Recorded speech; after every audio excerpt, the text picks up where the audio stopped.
Hello all. Today I will discuss Windows Azure Storage paper. This paper has a lot of authors.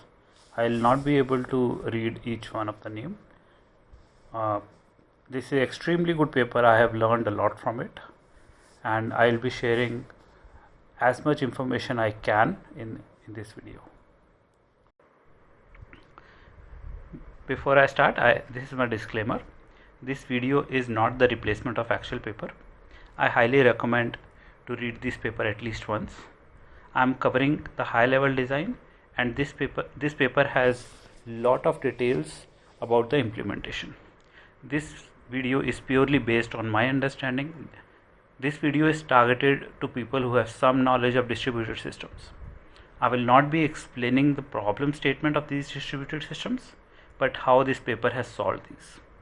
This paper further assumes that people understand log structured merge trees and a service like Chubby or any other logging service. This paper is not easy. You might need to watch this video multiple times. The main objective of this design is strong consistency, globally scalable storage, disaster recovery, multi-tenant. That means that it has a lot of customers all over the world, and optimized cost of storage. WAS provide three different type of solutions. First is Blob, which is Azure Storage or S3 of AWS or like GCS.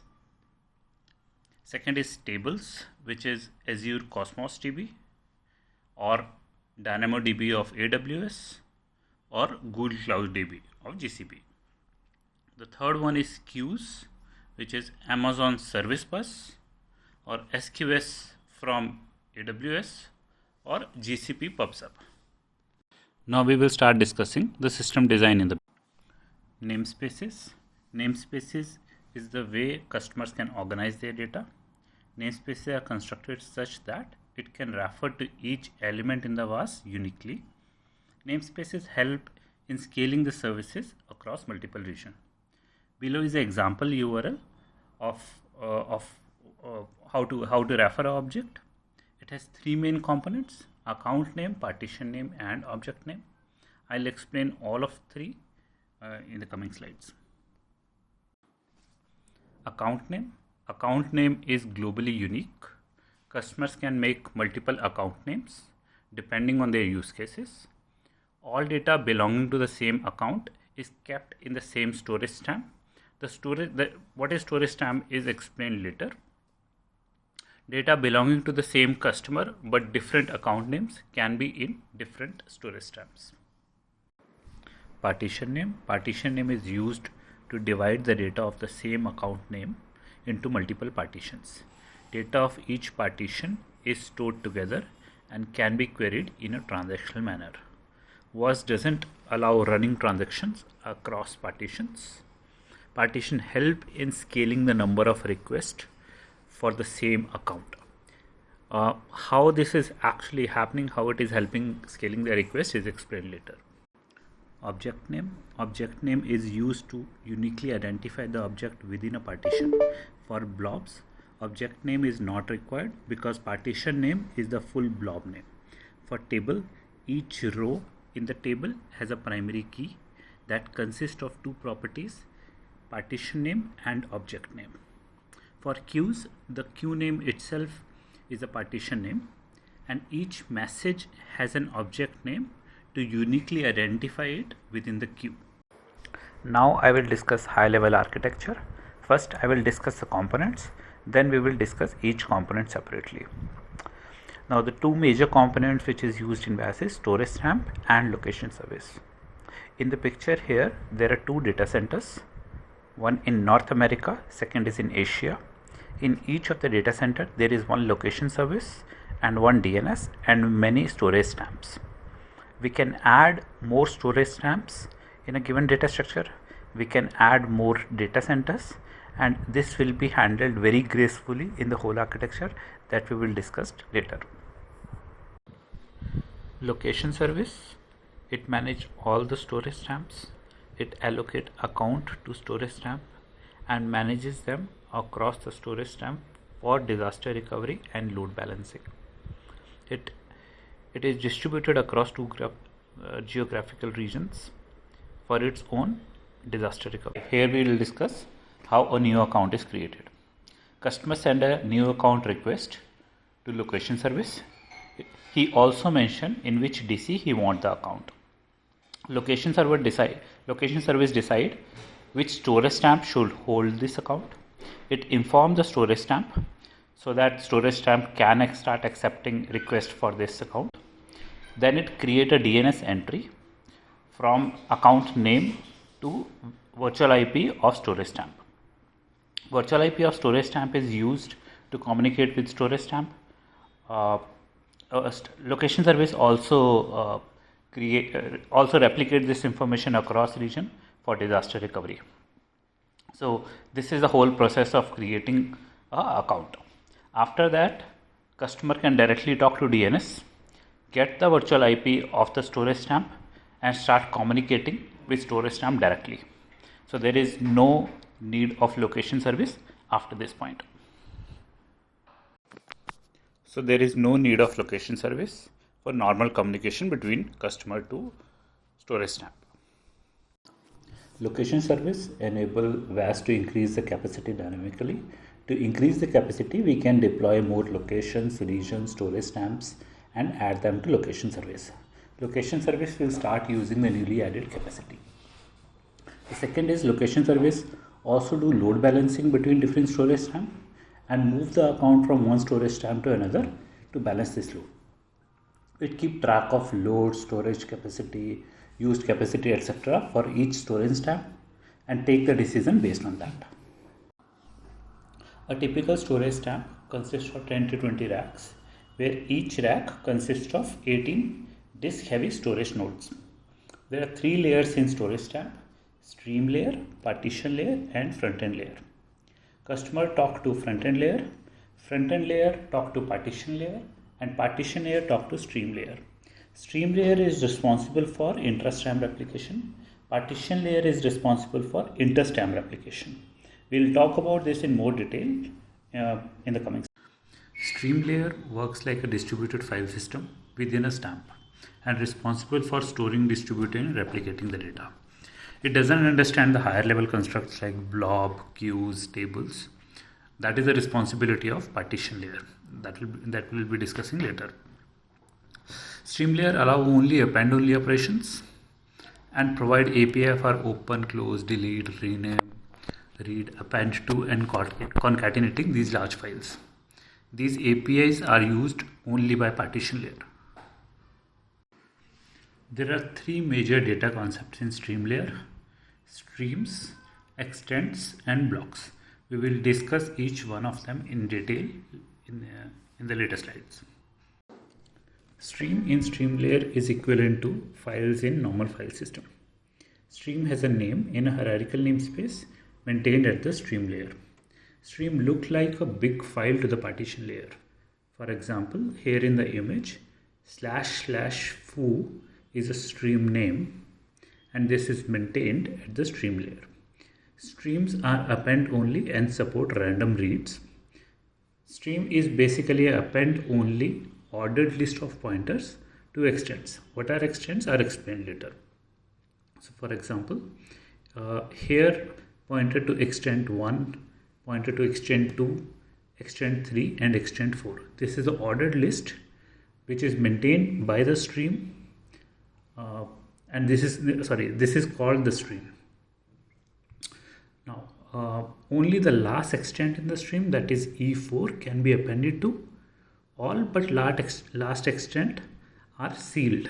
What is the sealed is explained later, and once the extent is sealed, it is immutable. For example, here except E4, all the other extents are immutable and sealed.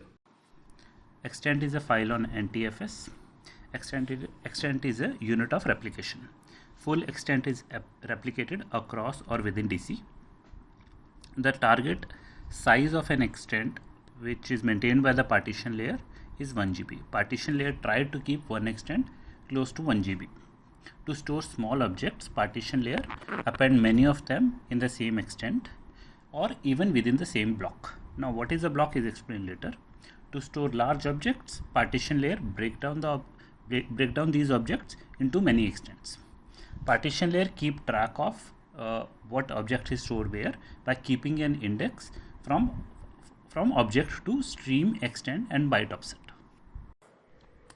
Block is a minimum unit of data for reading and writing. Block can be up to a defined size, for example 4 MB. Partition layer can append one or multiple blocks in a single operation. Block can be of different size. Client read gives an offset of the stream or extent, and the stream layer read as many blocks as required to fulfill the length of the read. When performing a read, the entire content of the block has to be read because the stream layer stores its checksum validation at the block level.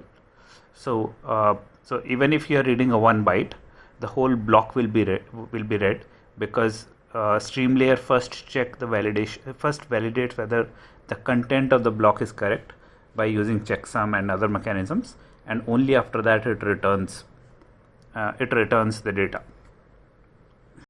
So to sum up the whole process, there are streams. These streams are basically ordered list of pointers. These pointers are pointing to extents all, but the last pointer is pointing to an extent which is unsealed. All other extents are sealed. That means we cannot append to any extent except the last extent. Extent in itself consists of blocks. These blocks can be of different sizes, but the maximum size of the blocks is defined. The operation to append these blocks can consist of one block or multiple blocks. While reading, the entire block has to be read, and because the validation and the checksum and everything is defined at the block level. So stream layer first validate whether the block content is correct, and only after that it return the data. If the size of the extent reaches beyond 1 GB, the partition layer will decide that I want to create a new extent, and then that extent, the current extent will be sealed and a new extent will be created. Stream layer architecture. Stream layer has two parts, stream manager and extent nodes. When partition layer need to create a new extent, it send a request to stream manager. Stream manager first seal the older extents and then decide 3 extent nodes which will host this extent. It also decide which will be the primary and secondary nodes. Then it inform all the 3 nodes about their role and the new extent. Then it add the entry of the new extent in the stream and return the information about the 3 extent nodes to partition layer.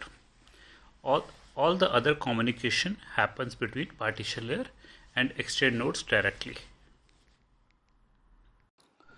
Let's discuss the write flow. Partition layer send write to primary extent node. Primary extent node is responsible for coordinating the synchronous replication across all the 3 extent nodes. Primary extent node do the following. Determine the offset of the append in the extent.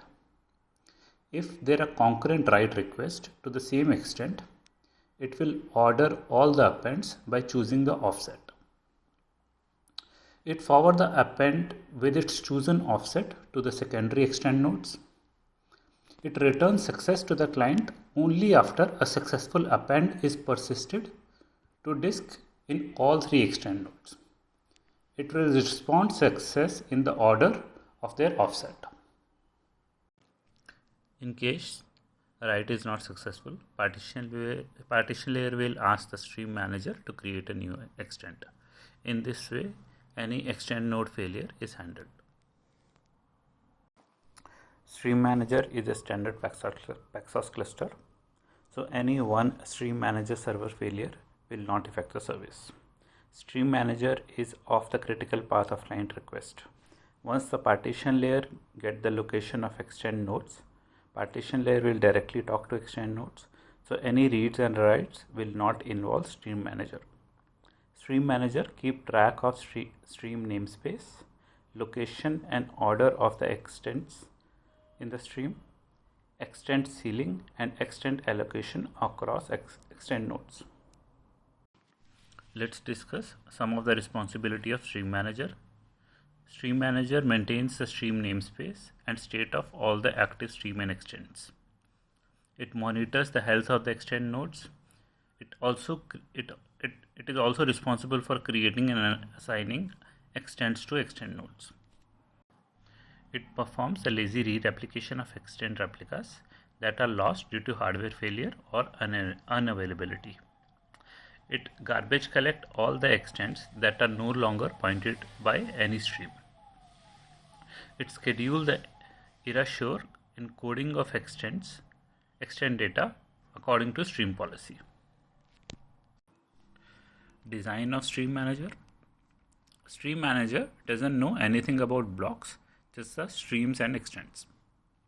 The stream manager is off the critical path of client request. We have already discussed this.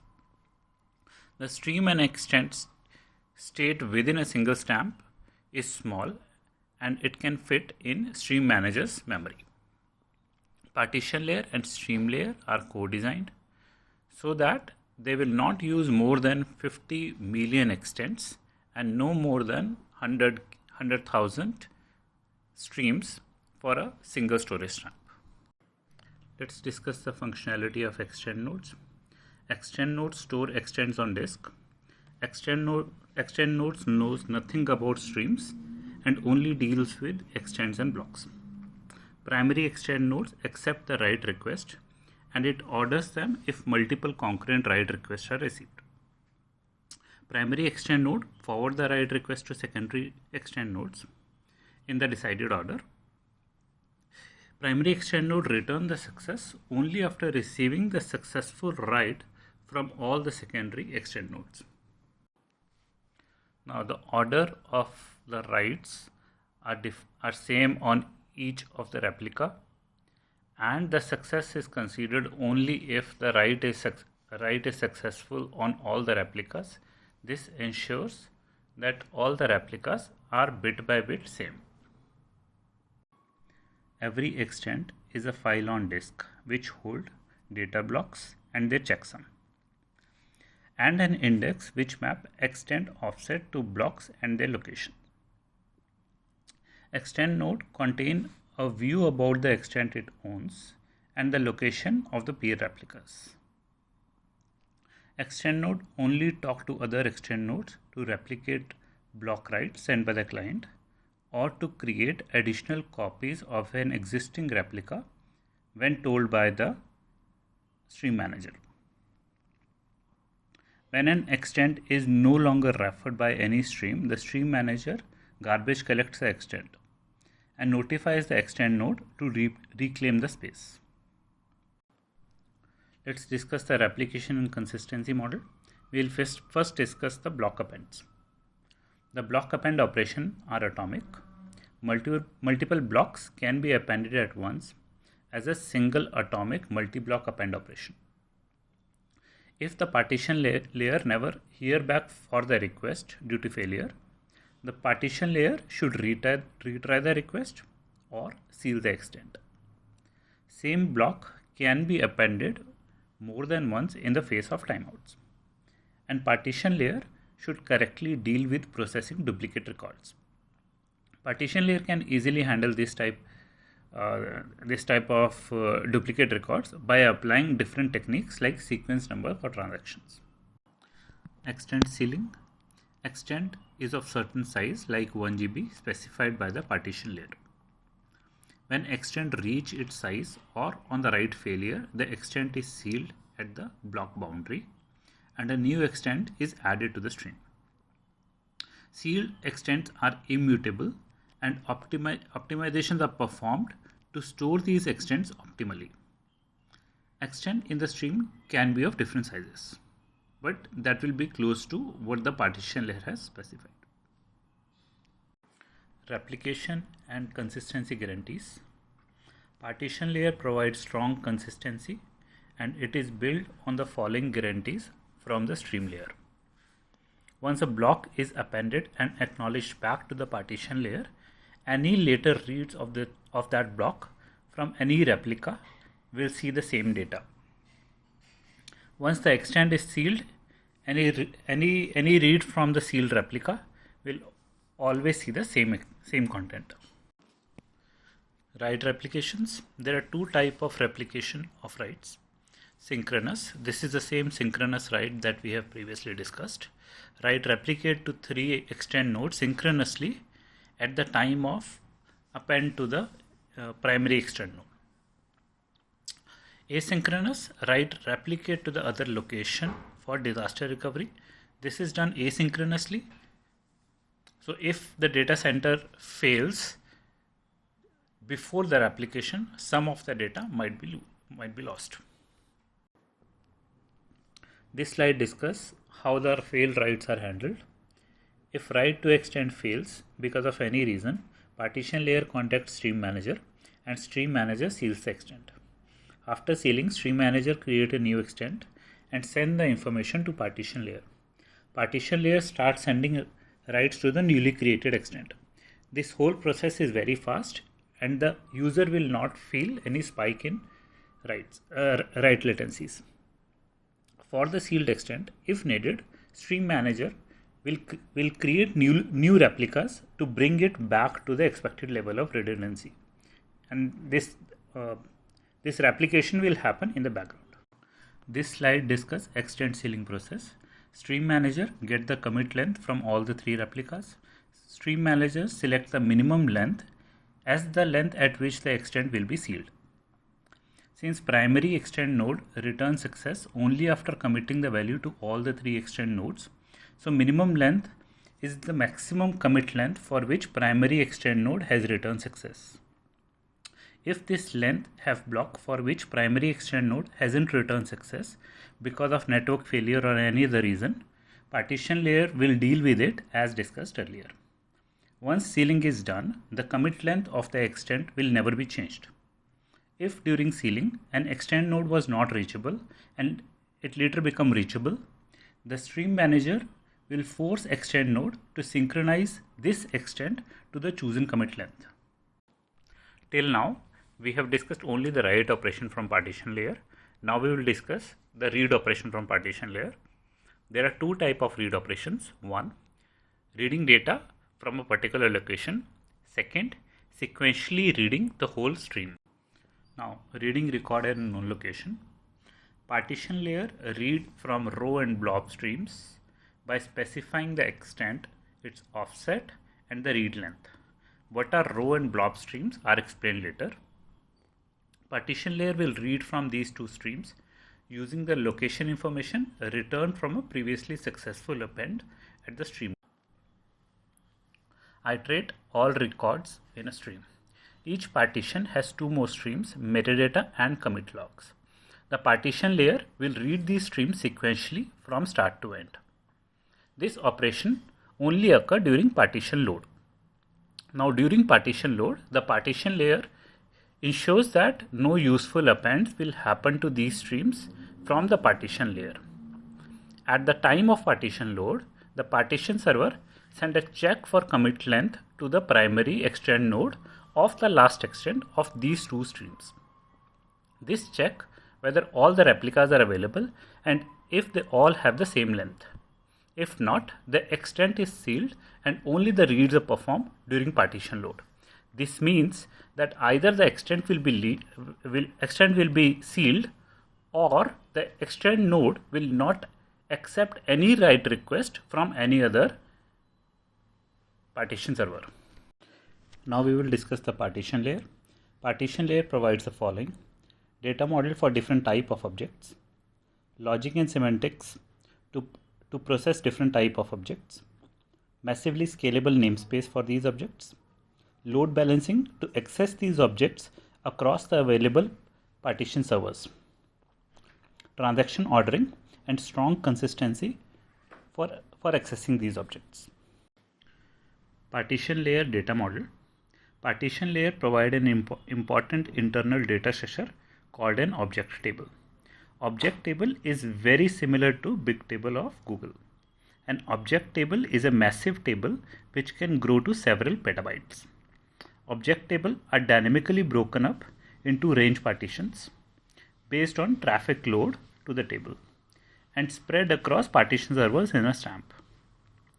Range partition is a contiguous range of rows in an object table from a given low key to the high key.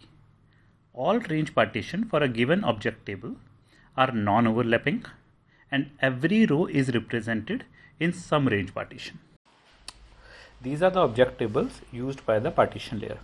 First is account table, which stores metadata and configuration for each storage account assigned to the stamp. Blob table store all the blob objects for all the accounts in the stamp. Similarly, entity table which store all the entity rows for all the accounts in the stamp. Message table store all the messages for all the accounts queues in the stamp. Schema table keep track of the schema of all object tables. Partition map table store the current range partition for all object tables and which partition server is serving each range partition. This table is used by the front-end servers for routing the request to the current partition. Now, few properties of these object tables. The primary key for the blob table, entity table and the message table consists of three properties: account name, partition name and object name. These are the same three properties that we discussed during namespaces. The primary key is used for creating the range partition, so data for the same account will go to few partition servers. These properties provide the indexing and sorting order for these object tables. Now we will discuss partition layer architecture. The partition layer has three main components: partition manager, partition servers and log service. Partition manager. The partition manager splits the object tables into range partitions and assign them to partition servers. It keeps track of the current range partitions and to which partition server each range partition is assigned. Partition manager stores this assignment in the partition map table. This table is used by the front-end service to find the correct partition server. Partition manager ensures that at any given point in time, one range partition is assigned to exactly one active partition server and that two range partitions do not overlap. It also load balances range partitions among partition servers. Each stamp has multiple instances of partition manager running and they all contest for the leader lock that is stored in the log service. The partition manager with the lease is the active partition manager and do all the activity. Partition server. A partition server is responsible for serving request to a set of range partitions assigned to it by the partition manager. Partition server ensure that node to partition server serve the same range partition at the same point in time by using lease from the log service on the given range partition. Log service. Log service is a simple packsource log service. It is used for partition manager leader election and each partition server also take a lease with the log service on each range partition it is serving. It is similar to Google's Chubby. Similar open source implementation is Zookeeper with Zap protocol. Now we will discuss what will happen when partition server fail. On partition server failure, all range partition served by the failed partition server are distributed to the available partition servers by the partition master. The partition master will assign the range partition to a partition server and then update the partition map table. Front-end layer read the range partition to partition server mapping from partition map table and connect to the correct partition server. When a partition server get a new assignment, it will first take the lease from log service and then start serving the new range partitions. Partition server will serve the range partition as long as partition server hold its lease. Range partition data structures. Range partition uses LSM trees to maintain its data. Each object table's range partition consists of its own set of streams in the stream layer, and these streams belong solely to the given range partition. The underlying extents can be pointed by multiple streams in different range partitions due to range partition splitting. What is range partition splitting is explained later. Mirror data stream. The partition manager assigns the partition to the partition server by providing the name of the range partition's metadata stream. Metadata stream contains information for the partition server to load a range partition, including the name of the commit log and data stream of that range partition. It also contains the pointers into these streams, telling where to start operating in these streams. That is, where to start processing the commit logs and route of the index for the raw data stream. Partition server serving the range partition also write in the mirror data stream the status of the outstanding split and merge operation that the range partition may be involved in. What are these splits and merge operations are explained later. These streams are used by LSM trees. First is commit log stream. This stores the commit log to store the recent insert, update and delete operation applied to the range partition since the last checkpoint generated for the range partition. Second is the row data stream. Stores the checkpointed row data and index for the range partition. Third is a blob data stream. This is used only by the blob table to store the blob data bit.